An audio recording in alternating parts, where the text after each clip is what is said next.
Good morning, good morning. Today I'm at cemetery. See, these people were born in the 18s.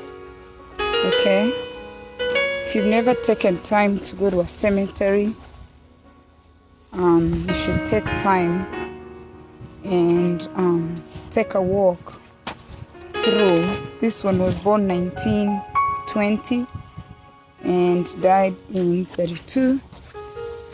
This is a graveyard. Okay, this one was born 1889 and they died in 1949. Okay, I don't know if most of us really take time to visit this place. This one was born in 1870. They died 1953. Okay, this is graveyard 1901 1956 when they died. This one was born in 1897 and they died in 1956. 1886 and they died in 1955. This is a lot of history here. This one was born 1957 and they died in 79. So basically I'm at a graveyard today. It's in the woods, and as you can see, the woods are beautiful. It's like I think it's like next to like a how do you call it now? A forest. Okay, look at this. This is total tranquility in here.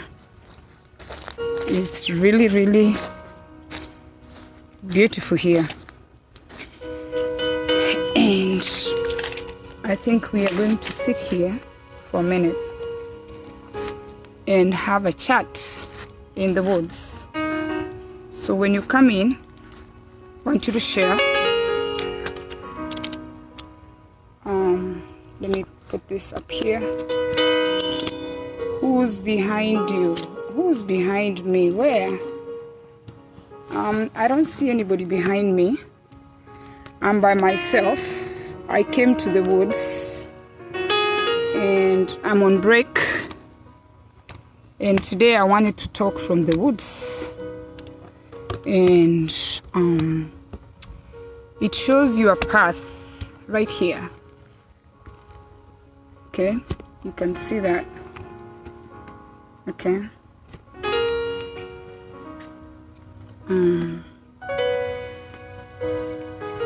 Yeah, get back to work, Steve. Yeah, I'll enjoy my day. Thank you.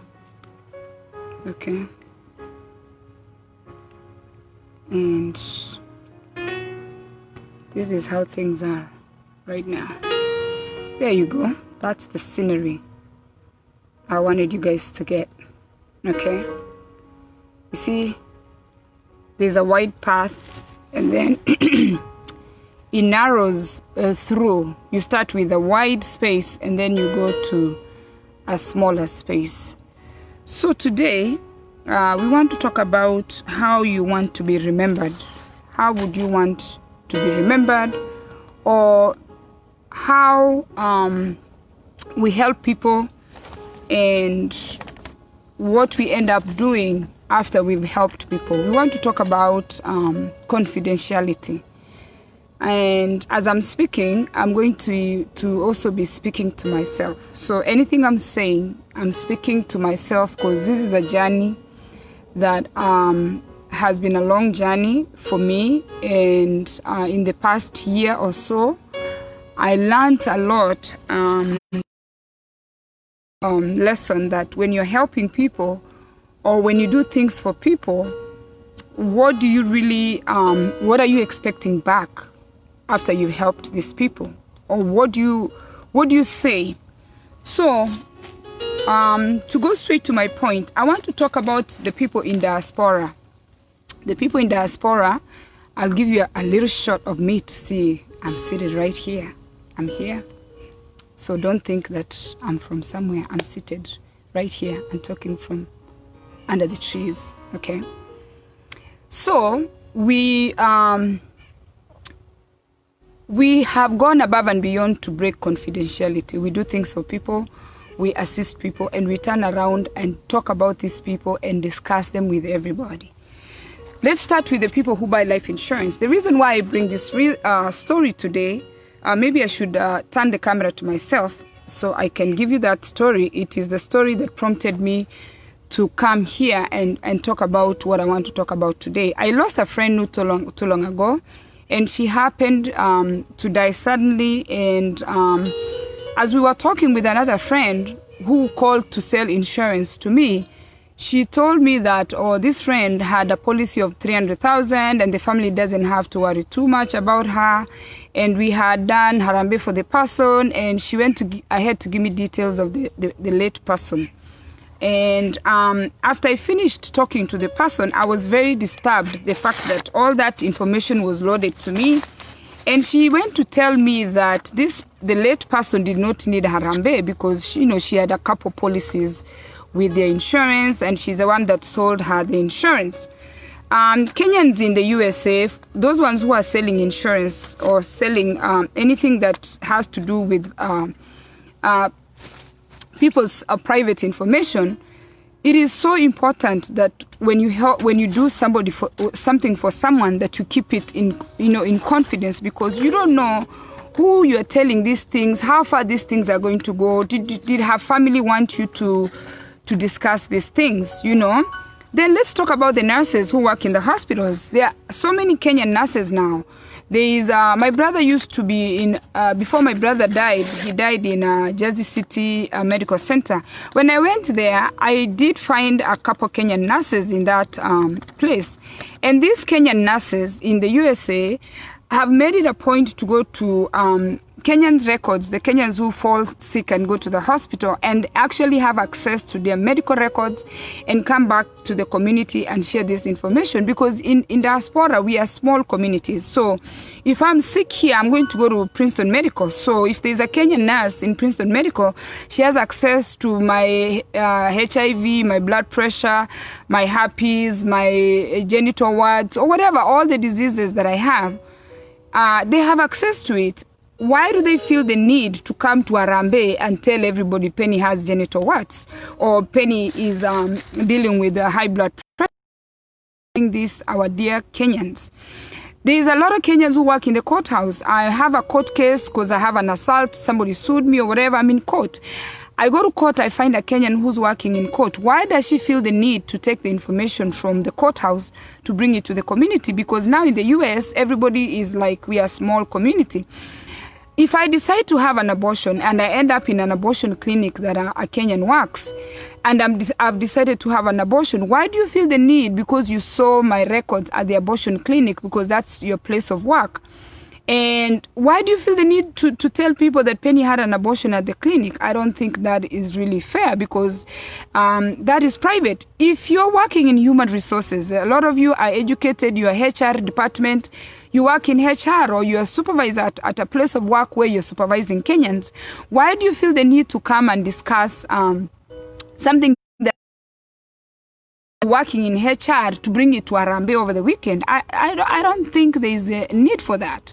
If you're a supervisor at work and you've written me up and I did something or I got wrote up or I'm being fired or everything, whatever is going on, why do you feel the need to bring it to the Harambe and tell people that, you know what, Penny is being fired, this is going on? And why do you feel the need to bring all that information from my place of work to Harambe?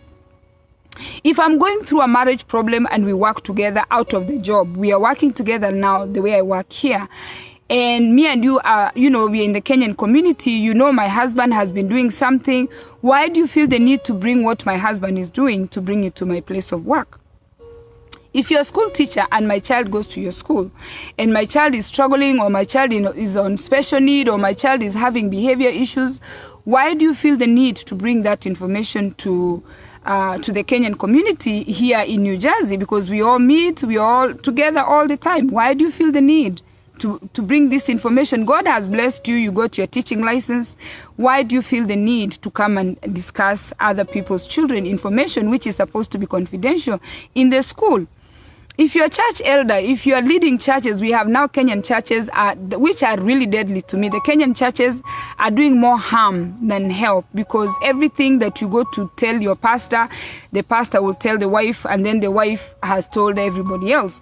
If you're in a Kenyan church, and I have come to a Kenyan church to say I have immigration problems, I need help, this is, why do you feel the need to tell everybody else in the church that Penny came to get help? These are church elders. Somebody has come and you know, brought their problems, because as Africans, church is where we bring all our problems, you know. So why do you feel the need? And in another thing that I learned that I must talk about is between me and my husband. As I got older, I learned there are things I shouldn't be telling my husband. Definitely 100%. Even if me and him are one, even if me and you are, even if me and him have a good relationship, I cannot come and take things that I have had or has told me, then I tell my husband. In some point of cases is where you know that some of you ladies know that your friend is likes to sleep around, so you go and you know she tells you, she's trusting you to load you with that secret. She's telling you, I slept with John, I slept with James, I slept with Kennedy. She gives sex easily. Why do I feel the need to come and tell my husband? What's going to happen if I tell my husband? When my husband gets a chance, because remember, that's my friend, he would ask to see if he gets a chance. And you know what she will give, because I already know that's my friend's weakness. So as a pastor, I use that as an example. As a pastor, when a church member is going through something, why do you have to tell your wife what the other person, the member, the sheep came to tell you? You shouldn't be talking to your spouse about church members that you have cancelled, because your wife is also going to go to talk to somebody else, and before you know it, the problem that they brought to you as church members, everybody knows. Because if I can't hold something, you understand, how do I trust my wife and have friends to hold those things for me? So pastors, anything that you are told, you don't, even if you're married to somebody, even married couples, there are things you just don't tell your spouse, because they don't belong to your spouse, you know. And you know, we should all operate on integrity. When you have integrity, is the things you do when nobody's looking. Like right now, I mean, total tranquility, you're by yourself, nobody is looking. And then the other big thing is, let's talk about groups. I have been running groups the past few years, and we come out as support groups. When we start these groups, like now we have a group for Black-owned business in New Jersey. It started after Floyd was killed. That is a group. And in this group, we started well. We start saying, if you own business and you have a Black business, come, we will support you. We joined that group. When we joined that group, we are supporting each other. When we join these Kenyan groups, I want to talk about the Kenyan groups in USA. These groups in USA, they come together to help people. But once we come together and we say, let us help people, we come around and we start telling everybody how we helped somebody. If somebody was in an abusive situation, we rescued the person. After we rescue the person, we start, after now we have a fallout. Usually it's after fallout, because I want you always to remember that the people we rescue always have problems. Don't think that when you save somebody one time, that is the end. When we save people, these people that we save, they are always being abused. So you're going to save them one time, you're going to save them a second time. So you save them one time, and now after you have a fallout because they had an outburst on you, okay? Which, remember, I told you guys, I'm speaking also for myself. I'm not exception. These are things I'm working on myself. I'll now have an outburst because I helped her, and now she's abusing me. Why is she abusing me? Because these people in the first place, they had issues. That's why you came to help them. So now Kenyans, we get together, we help these people, we rescue them from these problems they are going through, and then we turn around and come and shame them on social media and explain to everybody how we help them, how we raise money, how we put them in a shelter.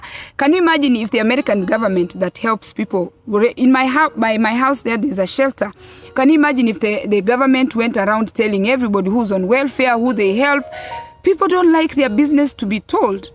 So I took all this information that we came together, we saved these people, and now we start giving names, we start giving details, and we do it on a live video. And in fact, that's what I've seen in the past 2 to 3 weeks, where people are crying, people are saying, I helped you. When you are in need, I picked you. Yes, these people, they are always going to be picked. When people who ask for help, some of them, that is their life. They don't have the ability. Why do we feel the need after we've helped people to come and tell everybody that we helped these people and then put them down, and then now somebody else has to come and rescue them again because we are not keeping anything confidential? You already gave their mental health status, you already gave their domestic violence issues, you already gave their health issues, you already gave their bank. Some of you Kenyans work in the banks. Why do you feel the need to log into my bank account in Bank America? You're an employee of Bank of America. Why do you feel the need to log into my personal account to tell people, to go tell people in their Rambe that Penny is running a deficit, or Penny is always having overdrafts? Because we've been blessed. Kenyans, most of us came here as students. We have good jobs. We have access to people's information. Most Kenyans are very educated. Most Kenyans have wonderful jobs. And they have access to this information because these companies are trusting them. Even the groups we are running, people are calling us because they trust us. Why would somebody call me to trust me? Like right now, we have so many women who are in shelters. These people, we are trying to help them get out of the shelter, get into places. Why would I come on social media and say, you know, I raised money for Judy and Judy was in a shelter for X amount of time? Why do we shame people? And I'm saying, even me included. The other thing I learned in the past 1 year when my mother was sick, I used to help people, and I was helping with hope that one day they will help me. So when my mother was sick, I really needed help. I really needed people to help me with my mother. There are people who didn't help me, and I was expecting them to help me because mom needed one-on-one. And I was greatly disappointed. Then I was speaking to a friend of mine and she said, Penny, don't live with a life of expectation. Don't live a life where you're expecting when you've done things for people so they can help you. So you see, even me, that's why I say today, I want also to speak to me. You understand? I want to speak to me that the fact that I assisted somebody, they don't owe me anything. I don't need to tell everybody. And it's something I have to remind myself every day. I don't need to tell everybody that I raised money for Enoch and I put Enoch in school. I paid Enoch school fees. We have this tendency. This is how we are building our legacy. This is how people are going to remember us. Why do you have to tell everyone? You're a leader.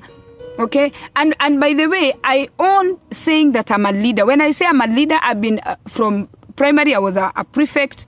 Nikikuja high school, I was the head girl. By the time I was in class 8, I was the head girl. I've always been put in a situation where I must lead people.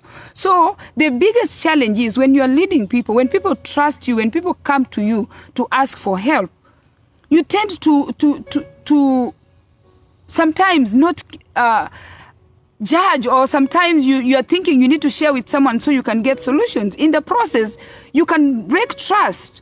As a leader, somebody has told you something that is so private, and now you went and told the whole world. People that I hosted in my house, when I hosted people in my house, we host people here. What I was expecting from people that are hosted in my house was out of this world. I was expecting they help me cook, they help me vacuum. I was expecting them to do some work for me. I was wrong. But it's part of growing. When you help people, you don't need to expect anything. It is something you must learn. You have to learn to change, to say, you know what, I've helped someone, let's bury this. You know? We have to build trust. When people are coming to you, and I'm speaking Penny, when people come to you, Penny, you need to keep those things to yourself when they've come and told you. You don't need to go to their bank balance and tell them, you know what, I'm here in Bank of America, Penny only has $10. And you need to be honest. You need to be honest with people. Don't try to lie to people. You are lying, and you're leading people. You cannot be yourself when you are helping people and you're the same person. How can you go take somebody out of a ditch and take that person again and push them down in a ditch? If you hosted somebody, that means that person was not able to have a home. But now you've taken them and you've allowed them in your house, you know? You are supposed to help them, and then you turn around and you destroy these people emotionally, financially. You strip everything that these people have. You take it away from them. How? Now, if you want to know someone, when people have power, when we have power, we change. Or you want to know somebody, look at somebody who's in power. Leaders, power. They are leaders that lead people to perish. They are leaders that lead people to gain. Look at the leaders. Look at the people that you call leaders who have power. The community has given them then lead a community, to lead a group of people. These same people can destroy you. These same leaders, give them money. When leaders have access to money, it will corrupt them the most. Money. Leaders, they have power, they have money. Then let us come to character. A leader with no character, with no integrity, will lead people to a ditch. A leader that has no character, has no integrity, okay? This leader is here and there, and people have trusted this person. A leader can take a country down. Do you understand? The people that we are saying, Penny is this, so-and-so is this. A president, Trump, Uhuru, a leader some people have chosen to lead them, can take you down the drain. Because now they have power, they have money, and they have support. And that support is character. If you have a leader that has no character, you people who are being led, just know that you're about to perish. You will perish. And the reason why I came to the graveyards today, this is how we start life. I showed you. There used to be people. The most we can live is 80 years old, you're already getting sick. 100 years old, you're in a wheelchair. Human life begins and it has an end.